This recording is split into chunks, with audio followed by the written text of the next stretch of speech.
Vamos a abrir nuestras Biblias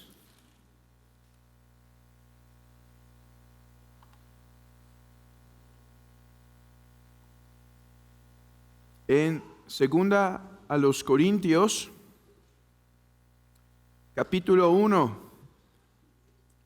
Este texto que tenemos aquí resume en gran manera el propósito del catecismo. Así que sería bueno tenerlo en nuestras mentes. Segunda Corintios capítulo 1, versículo 3. Dice: bendito sea el Dios y Padre de nuestro Señor Jesucristo, Padre de misericordia y Dios de toda consolación, el cual nos consuela en todas nuestras tribulaciones, para que podamos también nosotros consolar a los que están en cualquier tribulación, por medio de la consolación con que nosotros somos consolados por Dios. Porque de la manera que abundan en nosotros las aflicciones de Cristo, así abundan también por el mismo Cristo nuestra consolación. Pero si somos atribulados es para vuestra consolación y salvación, o si somos consolados es para vuestra consolación y salvación, la cual se opera en el sufrir las mismas aflicciones que nosotros también padecemos.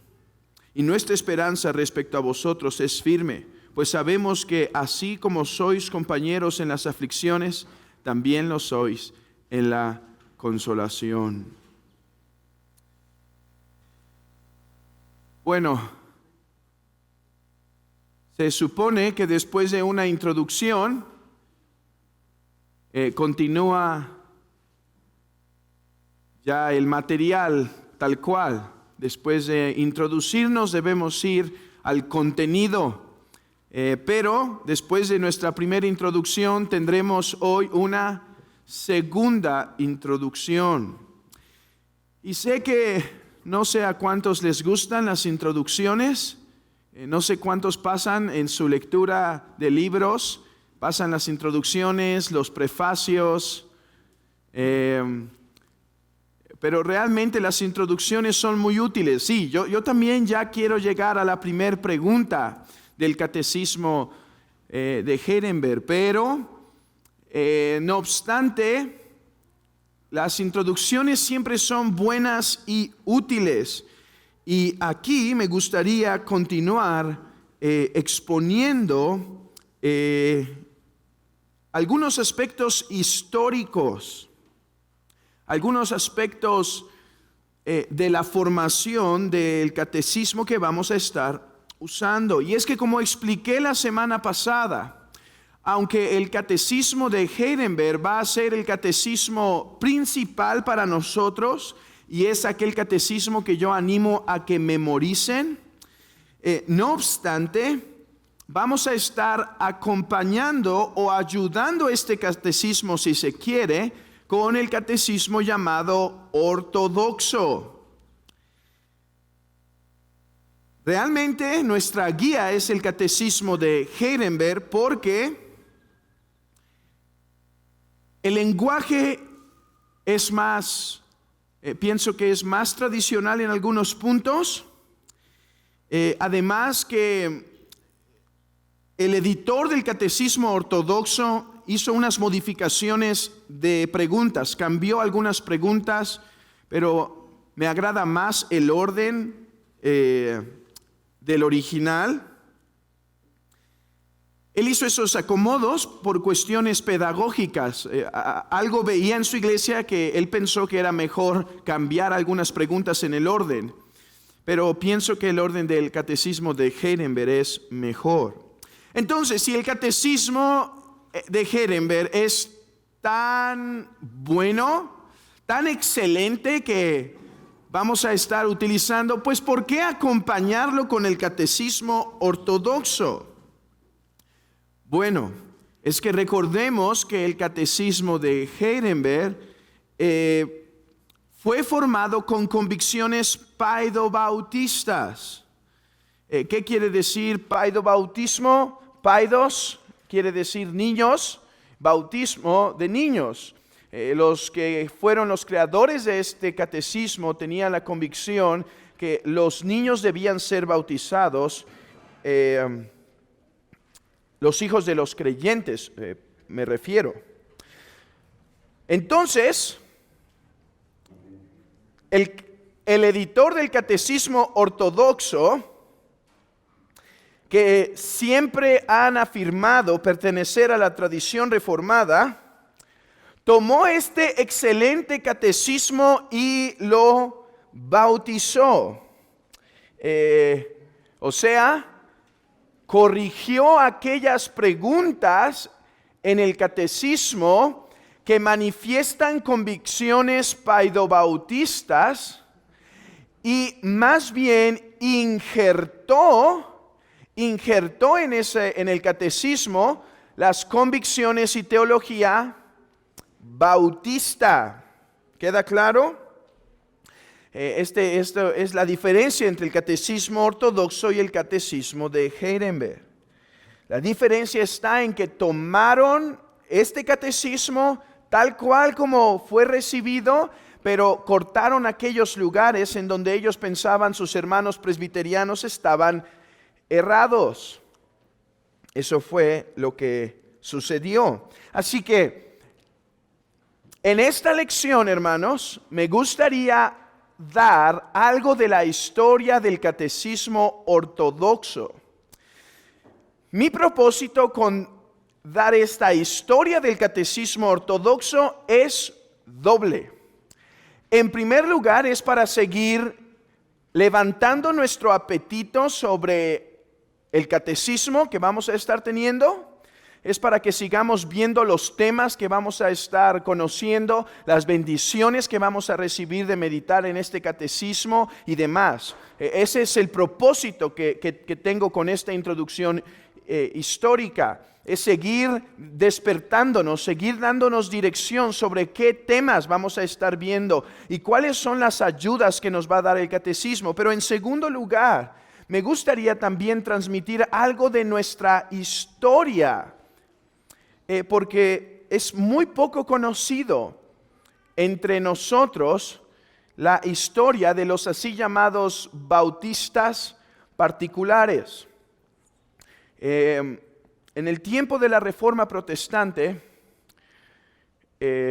pasa que se levanta Lutero, y en la revuelta de Lutero aparecen los famosos anabaptistas, ¿sí? Este es un grupo demasiado amplio para poder delimitar exactamente qué quiere decir, pero en aspectos generales estos anabaptistas caían en muchas herejías. Por ejemplo, algunos negaron la Trinidad, otros fueron promotores de levantamientos revolucionarios. Entonces, este movimiento era bastante heterogéneo, bastante problemático. Pero hubo otro movimiento, que eran los así llamados bautistas particulares. Estos bautistas se desprenden de la línea de los presbiterianos, que al mismo tiempo se desprendieron de los congregacionalistas. Por ejemplo, John Owen, está el grupo presbiteriano en Inglaterra, ¿sí? Vamos a imaginar este grupo presbiteriano en Inglaterra. Este grupo presbiteriano sale de la iglesia de Inglaterra, la que se separa de Roma. Bueno, de este grupo había unos que empezaron a decir, oye, yo estoy pensando diferente sobre la cuestión del orden y gobierno en la iglesia. Y estos son los famosos congregacionalistas, salen de ellos. Por ejemplo, como he dicho, John Owen fue uno de ellos. Ellos hicieron la confesión de Savoy, la declaración de Savoy. Thomas Goodwin, un excelente teólogo, también estuvo entre ellos y demás. Bueno, dentro de este grupo que se llamaban independientes, sale otro grupo. Este grupo empieza a seguir reformando y dice, oye, creo que no solo hay que ir con la cuestión del gobierno de la iglesia. Yo pienso que la cuestión del bautismo. Entonces vean esto. Estos bautistas particulares salen del ala reformada. Son la consecuencia de que los que se separan del anglicanismo, los presbiterianos, los que se separan de los presbiterianos, los congregacionalistas o independientes, y de aquí sale esta congregación, este movimiento. Nace con hombres educados en el anglicanismo, educados en la doctrina después reformada, en la doctrina que sale de los presbiterianos. Bueno, ¿qué empezaron a hacer los presbiterianos? Bueno, ellos estaban preocupados de este grupo porque tenían cierto parentesco con los anabaptistas. ¿Cuál es su parentesco? Que bautizan creyentes, que no creen en el bautismo de infantes. Bueno, los empezaron a acusar. Y como los anabaptistas, por ejemplo, en Alemania, en un lugar llamado Magdeburg, empezaron a hacer una gran revuelta política cuando dijeron, oye, estos son sus primos, ¿sí? Estos son igual que ellos. Empezaron entonces estos bautistas particulares a sufrir persecución. Y la iglesia de Inglaterra y los mismos presbiterianos los estaban un tanto acusando, y hubo un tiempo muy severo. Hoy vemos que los presbiterianos y los bautistas se llevan bien, se abrazan, pero en el principio los presbiterianos persiguieron o querían oprimir a los bautistas. Bueno, ¿qué tienen que hacer los bautistas particulares? Tienen que hacer una confesión de fe. Y esta confesión se la mandan a los presbiterianos para decirles, miren, esto es lo que creemos igual que ustedes. De hecho, usan un documento muy querido en ese tiempo, el documento de William Ames. William Ames fue un excelente teólogo y fue del ala presbiteriana, y él lo redactó, y los bautistas dicen, ok, esto es lo que creemos. Nuestra diferencia está en que nosotros pensamos que se debe confesar la fe para ser bautizado.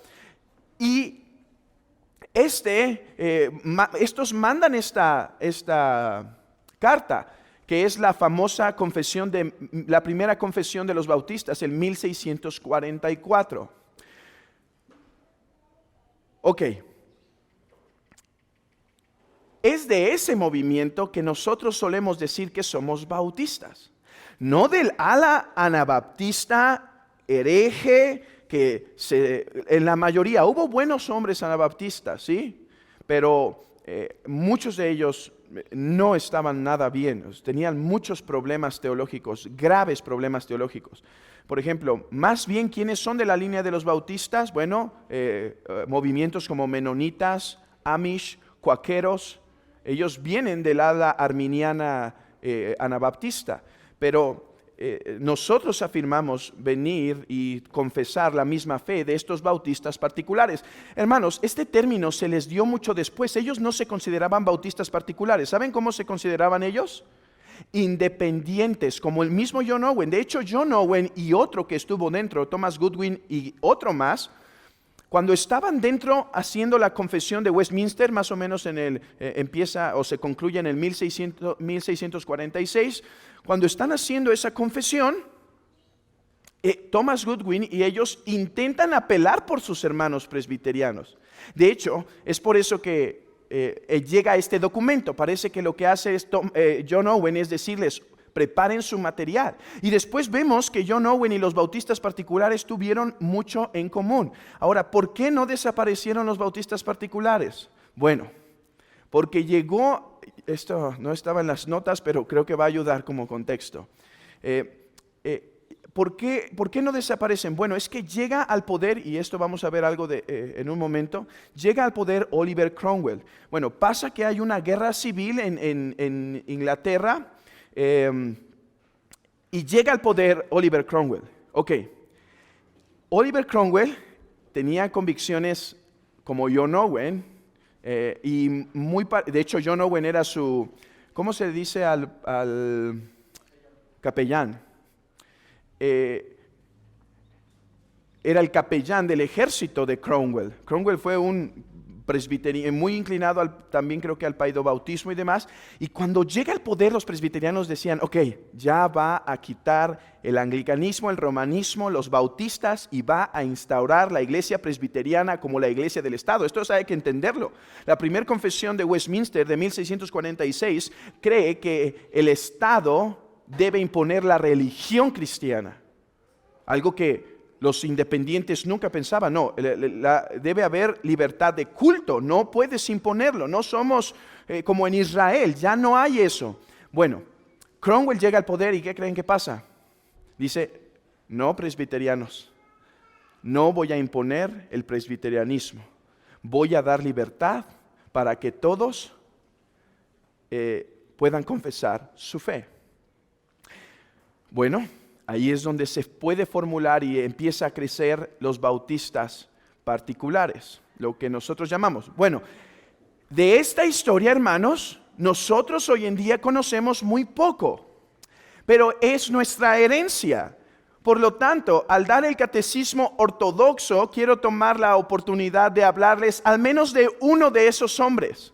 Uno de esos hombres que es nuestra herencia. El hombre que es el editor del catecismo ortodoxo.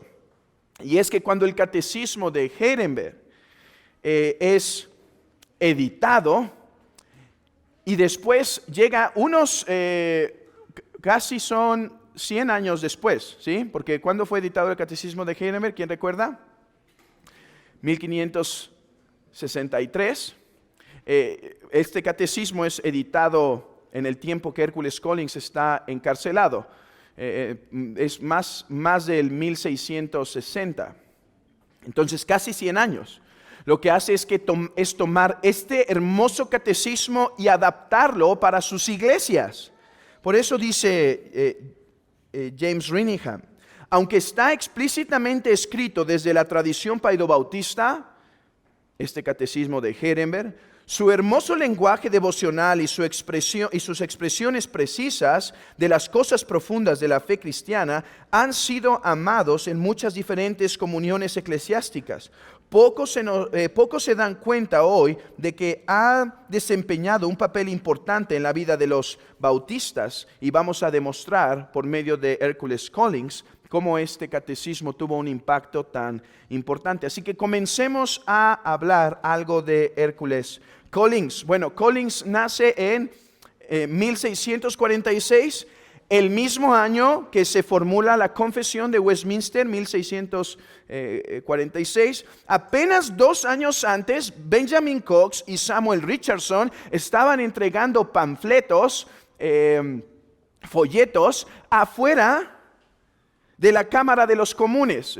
Bueno, se reúne Westminster para hacer la confesión, pero todos los documentos de Westminster, hermanos, sus confesiones y sus código de adoración y demás, dura 5 años en formularse. Bueno, cuando empieza a formularse, es cuando John Owen y otros avisan a los bautistas de que expresen su fe, que digan lo que creen.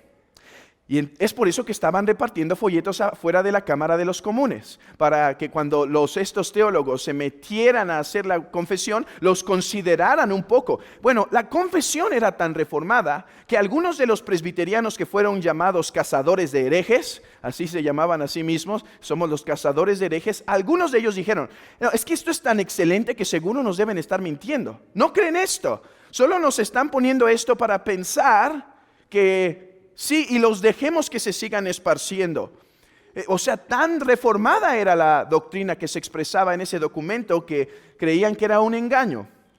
Bueno, entonces él nace 2 años después de este evento. Según John Pigot, el pastor que predicó en su funeral, Collins desde el principio de sus días tuvo una inclinación hacia la vida espiritual cristiana, lo cual nos hace suponer que sus padres fueron cristianos, según la suposición de Michael Haykin. Pero bueno, si fueron cristianos, ¿por qué les pusieron tal nombre, no? Hércules. Porque bueno, para nosotros no puede parecer tan grave si vieron alguna película de de alguna famosa compañía cuando eran pequeños. Y si llegaron a ver eso, pues no se ve tan grave, está bien. Pero si uno lee la mitología griega, lo que ellos leyeron, ¿sí? Ellos no vieron esa película, ellos leyeron la mitología griega. Uno sí se espanta, porque este hombre no es la historia bonita que ponen ahí. Está muy malvada lo que hace este Hércules en la mitología griega. Y entonces uno se pregunta, ¿por qué le pusieron ese nombre? Bueno, la adivinación de Michael Haken es que la razón por la que le pusieron este nombre es porque querían que fuera un Hércules cristiano. Y si fue por eso, bueno, lo lograron, hermanos. Alguien dijo que tal es su nombre, tal es el hombre. Y en este caso es verdad. Este hombre fue un hombre con muchos esfuerzos herculeos. Ok. A los 14 años de edad, Collins comenzó a tomar la vida espiritual con seriedad. Ahora sabía lo que era estar en el cristianismo. Hay buena evidencia, nos dice Michael Haken. De hecho, quiero aclarar que para estas lecciones el material de Michael Haken y Stephen Weber ha sido de gran ayuda. He tomado su trabajo histórico para hacer esto. Bueno, dice que hay evidencia que a mediados de la década siguiente, o sea, después de que él toma en serio el cristianismo, más o menos en el año 65, Collins era un miembro de la iglesia bautista particular Petty France. Uno podría hacer una historia de esto. De hecho, hay un erudito o un historiador en Estados Unidos muy joven que se está dedicando a hacer la historia de los bautistas particulares, de estos bautistas particulares, porque de estos casi no se habla. Hermanos, seguramente ustedes fueron enseñados que si vienen de convicciones bautistas, les enseñaron un gráfico, ¿no? ¿Cómo se llama ese gráfico? Se llama como la historia de los bautistas a través de los años, y por medio te dicen, bueno, nosotros aparecemos desde acá, desde los donatistas, y después aparecemos aquí, y te intentan hacer una ilustración de cómo venimos, es como el intento de parecernos a Roma, ¿no? Venimos desde los apóstoles, vean, y te trazan la historia así. Bueno, esa no es nuestra historia. Nuestra historia viene más bien de la verdadera iglesia, que ha sido la iglesia reformada. Ok, bueno, Petty France es una de las iglesias más importantes en el desarrollo de los bautistas particulares, y ahí se entrena.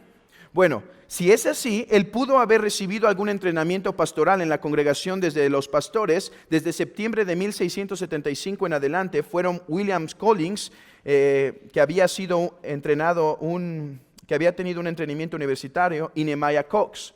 Estos son los que formulan principalmente la Confesión de Londres de 1689. Ellos son sus autores principales, sus editores principales, porque recuerden que lo que hace los bautistas con la Confesión de Londres es esto. A ver, toman la Confesión de Westminster y dicen, hermanos, quiero que vean que estamos con ustedes. En realidad confesamos todo esto, excepto esta parte del pacto, y excepto esta cuestión del orden de la iglesia en el gobierno, y excepto esta cuestión del bautismo. De ahí en fuera, sus 33 artículos son nuestros. Entonces estos son los pastores con los que él estuvo siendo entrenado. En 1677 fue nombrado pastor de la iglesia particular en Wapping, London, iglesia que él ministró durante toda su vida, su único pastorado. Sí, como pienso que es la forma ideal, un pastor y una iglesia, bueno, un cuerpo pastoral y una iglesia creciendo juntos por los años. Durante su pastorado, él demostró ser un hombre devoto tanto a Dios como a su ministerio. Incluso cuando no fue educado en ninguna universidad, pues para los separatistas en este tiempo era muy complicado, no solo para ellos, hermanos, para algunos presbiterianos y algunos congregacionalistas fue complicado. ¿Por qué? Porque si la iglesia oficial es la iglesia de Inglaterra, si tú no vas a someterte a nuestra enseñanza, no te vamos a dar educación. Entonces la educación la tenían que conseguir por ellos mismos. Y no obstante, parece que fue un hombre bastante educado y tuvo un ministerio muy fructífero. La iglesia con la que él comenzó tenía 120 miembros y a su término llegó a 700. Ahora, piensen en esto, hermanos. Eran tiempos de persecución. Ser cristiano costaba más. No solo eran tiempos de persecución, todo el país era cristiano en un sentido. O eras anglicano, o eras católico, o eras presbiteriano. Entonces había un montón de opciones y posibilidades. Así que su ministerio haya crecido tanto es un símbolo de la dedicación que este pastor pudo tener y cómo Dios lo quiso bendecir. Él es uno de los signatarios de la Confesión de Londres de 1689, porque recuerden, ¿cuándo se formula la Confesión de Londres de 1689? No en 1689, sí, era una trampa, el 1677. Pero, ¿qué pasa en 1689? Hay un edicto de tolerancia. Entonces, antes no la podían publicar, pero ahora que hay un edicto de tolerancia, pueden lanzar su confesión de fe públicamente. Y uno de los signatarios es Hércules Collins. Collins vivió en los tiempos más tumultuosos de la historia de Inglaterra. Nace durante el reinado de Carlos I, un hombre malvado que persigue el puritanismo en general, a todos parejo. Después de esto, lo logran matar, su mismo estado, su mismo pueblo lo mata, era un hombre perverso. Y lo logran matar, se esconde por un tiempo y lo matan. Bueno, después de esto, Oliver Cromwell llega al poder. Él es el capitán del ejército, así que se convirtió en el líder de Inglaterra junto con el parlamento, lo que se conoció como la época del bien común. Un gobierno de república, y él trajo libertad religiosa, pero muere Cromwell. Muere Cromwell, ¿y qué pasa? Los del parlamento tenían miedo de que el país llegase a la anarquía, porque si no hay un rey y si no hay un hombre tan carismático y sabio y poderoso como Cromwell, pues ¿quién va a darle orden? Más cuando había un montón de fracciones dentro del mismo estado, dentro del mismo país. Entonces llaman a Carlos II, el hijo de Carlos I, y le proponen que se comprometa a dar libertad religiosa y que lo van a restaurar al poder. ¿Y qué hacen? Bueno, lo restauran, se compromete, pero ¿qué creen que pasa? No guarda su palabra. No guarda su palabra y trae persecución para la iglesia. Durante los siguientes pocos años se aprobó un conjunto de leyes represoras conocido como el Código de Clarendon, el cual tenía como meta principal la destrucción de la base del poder de la causa puritana. Fueron acosados, dice un historiador llamado Cragg, fueron acosados en sus hogares y en sus casas de reunión, fueron arrestados y juzgados y encarcelados, algunos fueron transportados, muchos murieron. Durante este tiempo, cerca de 4,000 disidentes fueron arrestados o sentenciados por estar presentes en reuniones ilegales. Y es que había un grupo que se llama el grupo de los canallas, conocido como la banda de Hilton, que aterrorizaba a los disidentes de Londres. ¿Cuál era su trabajo? Bueno, el gobierno le decía, mira, ve a ver dónde hay estas reuniones clandestinas, porque era ilegal reunirse, ¿sí? No eran tiempos de pandemia, pero también era ilegal reunirse. Y entonces dicen, a ver, ustedes vayan a buscar dónde hay congregaciones y vienen, nos lo declaran y nosotros vamos a darles permiso para que o los destruyan, los golpeen o nosotros vamos a ir por ellos. Así que este tiempo fue de gran dolor para la causa puritana. Las casas de reunión en West Country fueron atacadas físicamente con púlpitos y bancos destruidos por turbas leales a la iglesia estatal, una opresión similar a la que ocurrió en Bedfordshire. La congregación de Bedford, de John Bunyan, por ejemplo, parece haber tenido pocas reuniones en agosto de 1686 y diciembre de 1686, debido a la dureza de la persecución. Collins sufrió en este tiempo. Sufrió la persecución. Hay al menos una mención de cómo algunos hombres entraron a su iglesia para destruir las bancas y el púlpito y romper las ventanas. En 1683, Collins fue llamado a un juicio por no atender su parroquia. Es que, ¿cómo dominabas a los puritanos? Bueno, tienes que venir a decir presente a la parroquia. Si no manifiestas que no estás en unión.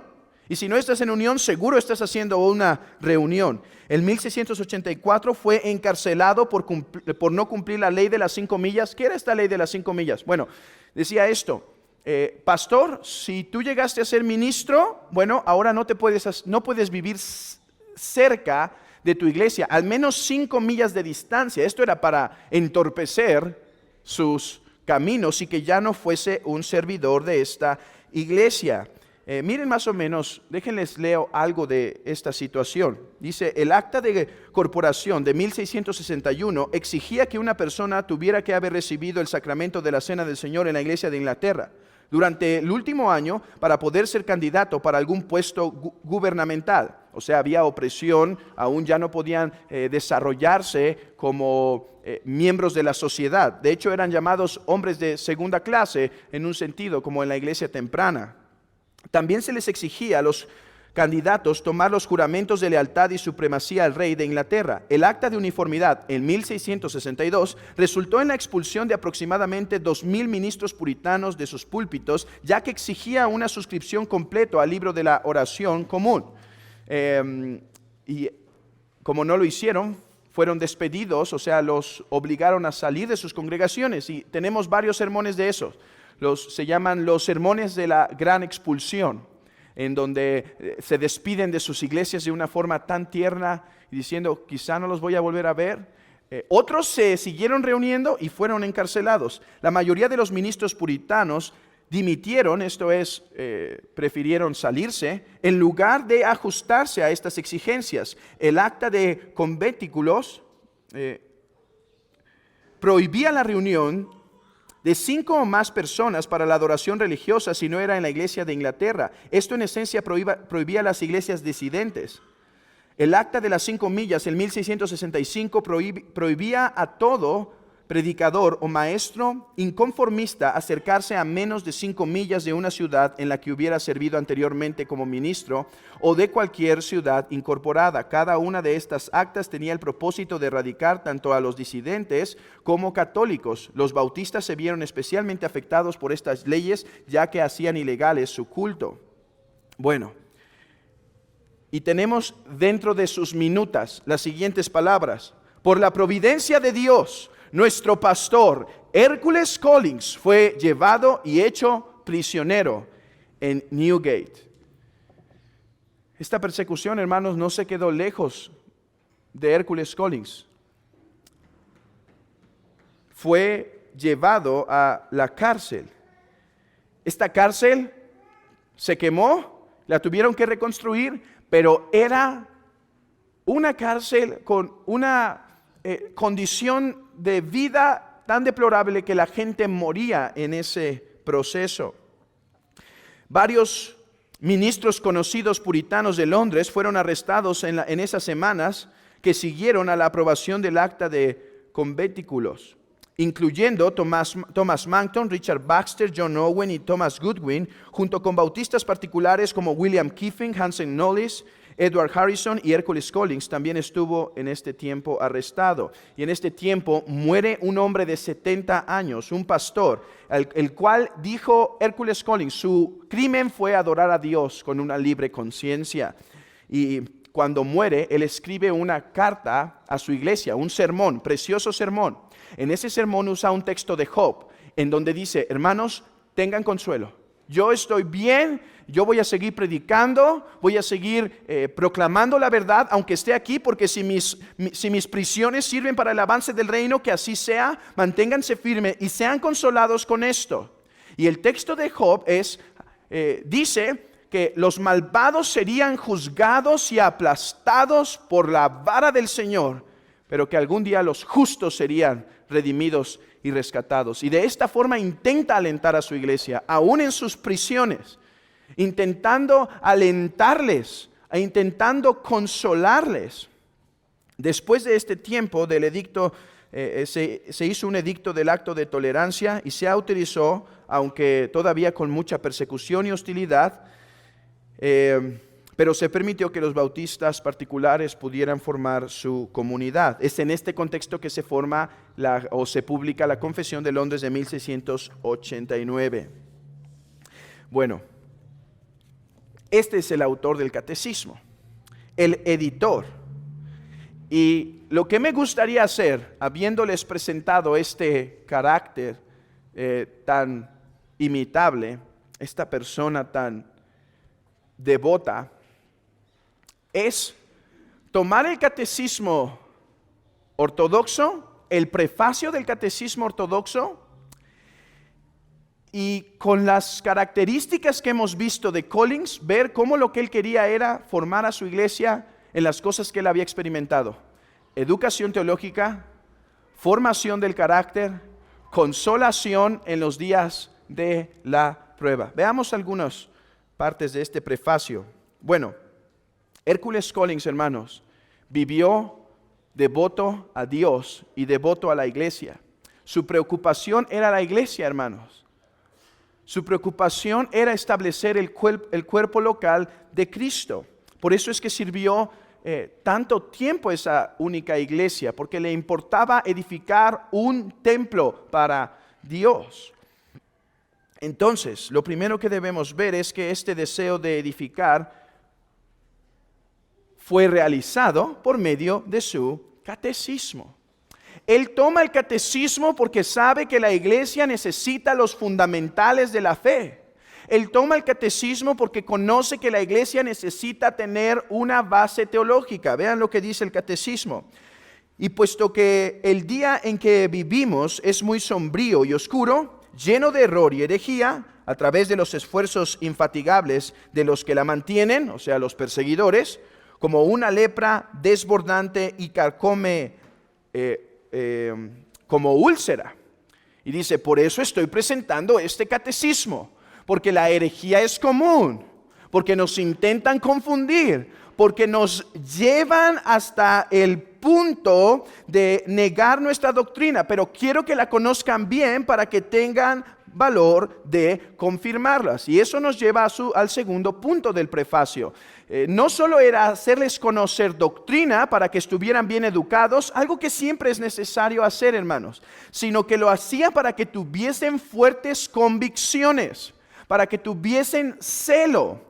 Y este celo lo vemos, por ejemplo, en el acto de Collins de modificar la cuestión del bautismo. Hermanos, en este tiempo sostener el bautismo de creyentes les costaba a estos su ministerio.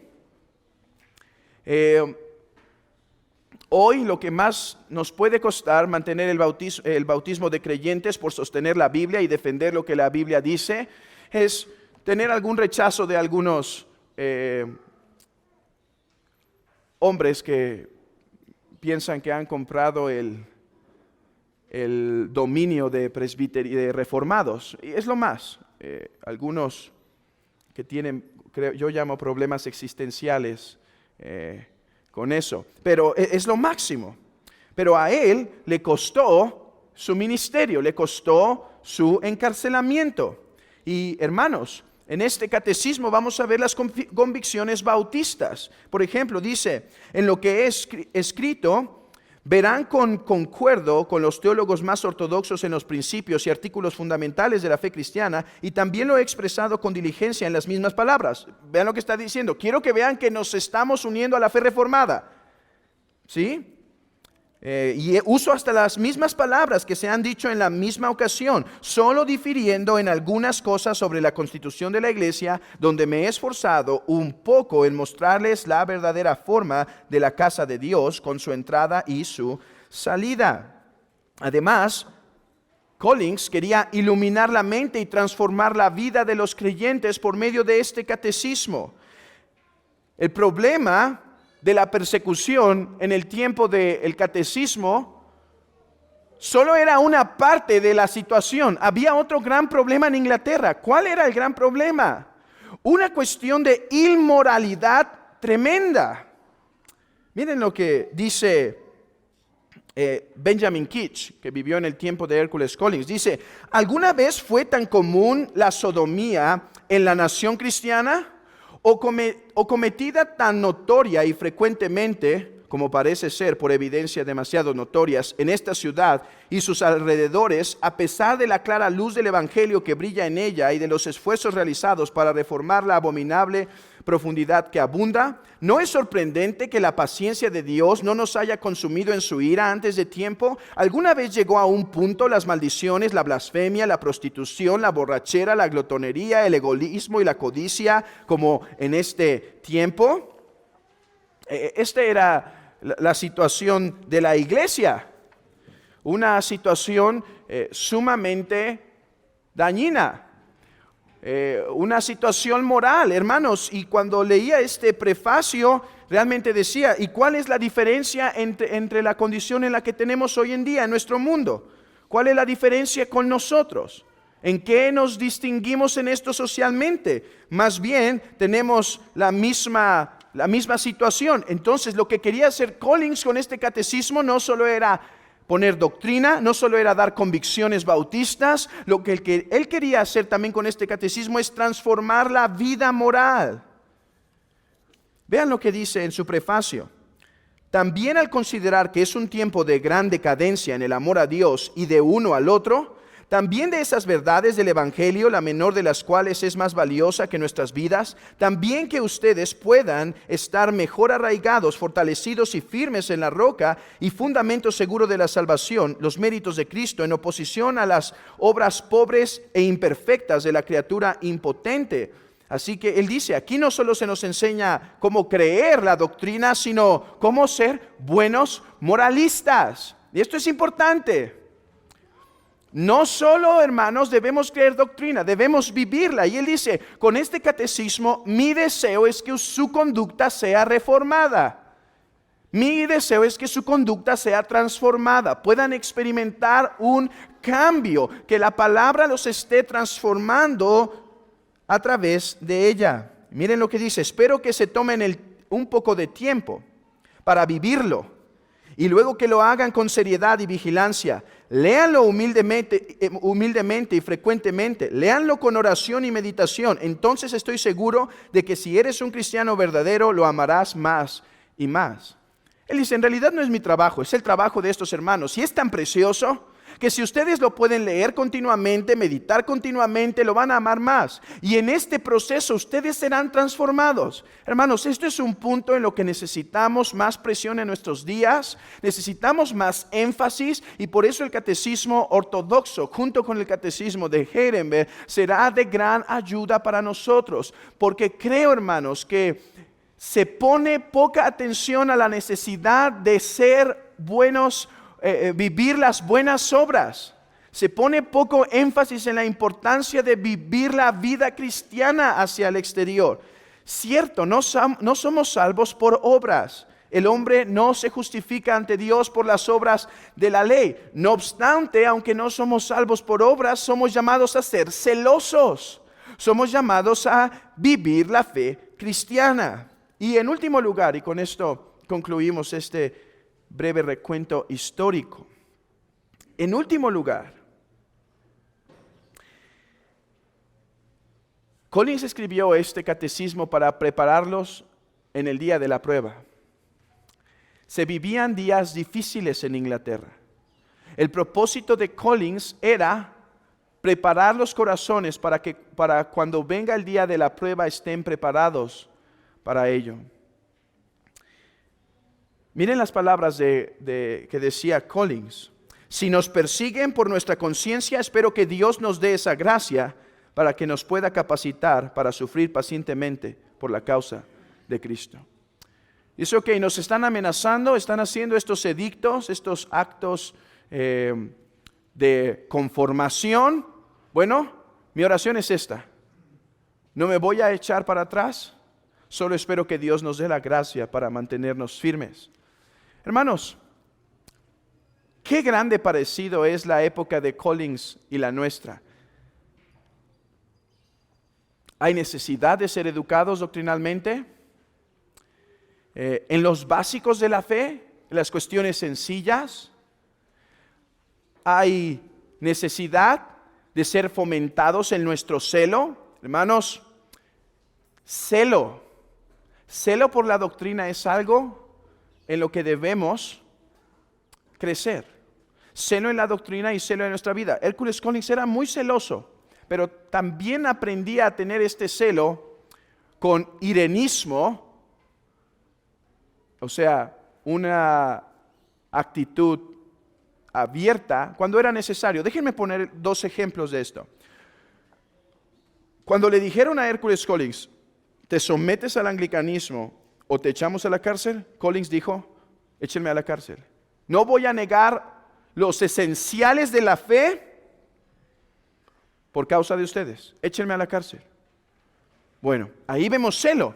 Algo que necesitamos, hermanos. Necesitamos celo.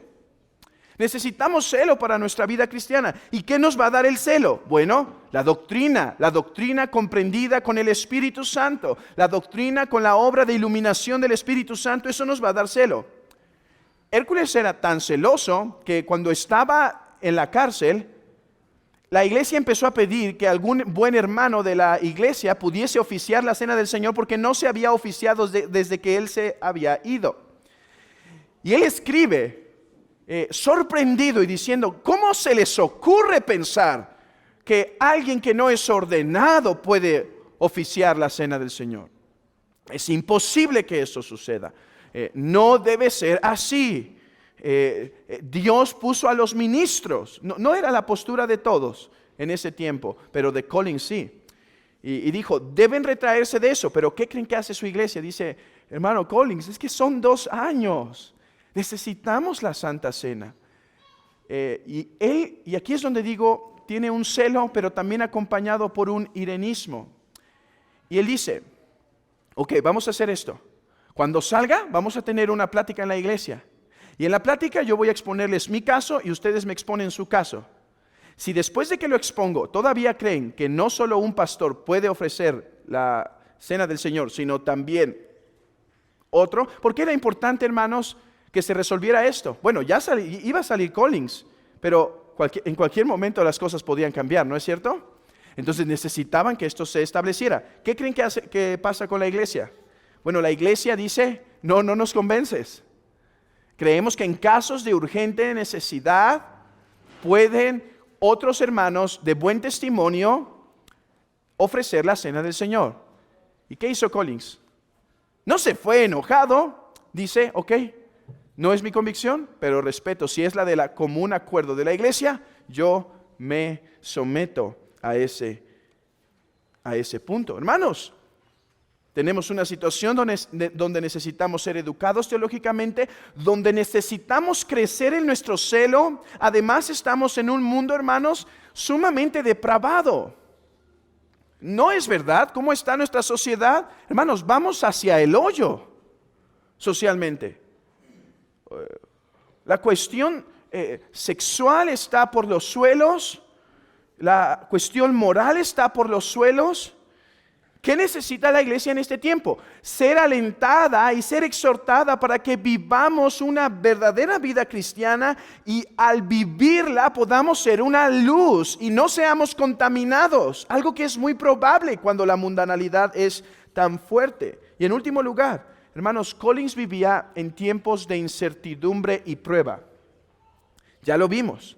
Vivía en tiempos nada claros. Y él sabía que su principal propósito como pastor era preparar a su iglesia para el día de la prueba. Era preparar a su iglesia para el día en que se encontraran con la tribulación.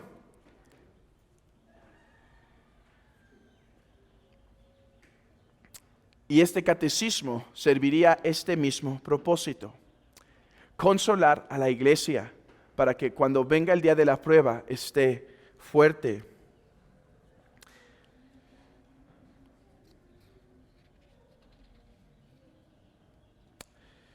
Hermanos, este es Hércules Collins y el Catecismo Ortodoxo, que van a servir como nuestra guía para conocer la doctrina de Dios, fomentar el celo, alentar, hermanos, nuestra vida piadosa y preparar un corazón consolado para que esté listo cuando el Señor lo llame a ser probado. Oremos, que el Señor nos ayude en esto.